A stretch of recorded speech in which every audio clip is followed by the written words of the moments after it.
Senior journalist Kommineni శ్రీనివాసరావును Andhra Pradesh పోలీసులు arrest చేశారు. Hyderabad journalist కాలనీలోని కొమ్మినేని ఇంటికి వెళ్లిన ఏపీ పోలీసులు ఆయన్ను అదుపులోకి తీసుకున్నారు. తనని ఎందుకు అరెస్టు చేస్తున్నారో చెప్పాలని కొమ్మినేని పోలీసుల్ని అడిగారు. తాను సీనియర్ సిటిజన్ అని ఎలా అరెస్టు చేస్తారని ప్రశ్నించారు. కొమ్మినేనిని హైదరాబాద్ నుంచి ఏపీకి తీసుకెళ్తున్నట్లు సమాచారం. అమరావతి ప్రాంత మహిళలను కించపరిచిన కేసులో పోలీసులు ఆయన్ను అరెస్ట్ చేసినట్లు తెలుస్తోంది.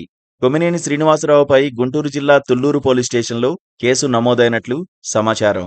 ఇటీవల ఓ న్యూస్ ఛానల్ డిబేట్లో చర్చ సందర్భంగా కొమ్మినేని శ్రీనివాసరావుతో పాటుగా మరో జర్నలిస్ట్ కృష్ణంరాజు తమను కించపరిచేలా వ్యాఖ్యలు చేశారని రాజధాని ప్రాంత రైతులు, మహిళలు తుళ్లూరు పోలీసులకు ఫిర్యాదు చేయడంతో కొమ్మినేని శ్రీనివాసరావుపై పోలీసులు కేసు నమోదు చేశారు. అమరావతిలో మహిళలతో పాటుగా రాజధాని ప్రాంతంలో ఉన్న తాడికొండ ఎస్సీ రిజర్వ్డ్ నియోజకవర్గంలోని దళిత మహిళలను అవమానించారని ఫిర్యాదులో పేర్కొన్నట్లు తెలుస్తోంది. కొమ్మినేనితో పాటుగా మరో జర్నలిస్టు కృష్ణరాజు ఆ న్యూస్ ఛానల్ యాజమాన్యంపై ఎస్సీ ఎస్టీ అట్రాసిటీ, ఇతర సెక్షన్ల కింద కేసు నమోదైనట్లు తెలుస్తోంది. అమరావతి మహిళలను కించపరిచేలా ఓ డిబేట్లో వ్యాఖ్యలు చేశారంటూ ముఖ్యమంత్రి చంద్రబాబు కూడా స్పందించారు. ఆడబిడ్డలను గౌరవించే సంస్కృతి మనది, స్త్రీమూర్తులను ఆరాధించే సమాజం మనది. ఇది మన సంప్రదాయం, మన భారతీయ జీవన విధానం. ముఖ్యంగా మన తెలుగు ప్రజల విషయానికి వస్తే ఆడబిడ్డను, అమ్మను ఎంతో ఆదరణతో చూస్తాం.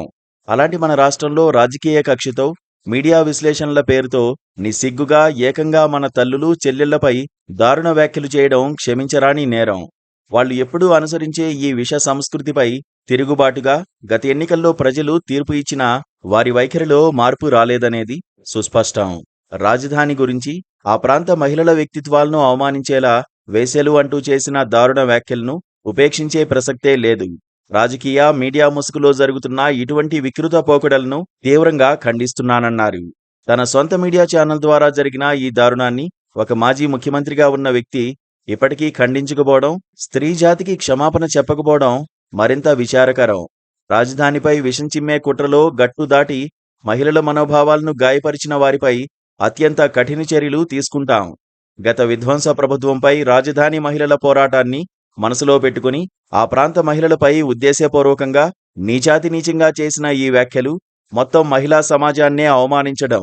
మహిళలను గౌరవించే, వారి ఆత్మగౌరవానికి అండగా నిలిచే కూటమి ప్రభుత్వం ఈ నీచ సంస్కృతికి చెక్ పెట్టే బాధ్యత తీసుకుంటుందంటూ ట్వీట్ చేశారు. Please subscribe to KTV Telugu. KTV Telugu. KTV Telugu. KTV Telugu KTV Telugu channel.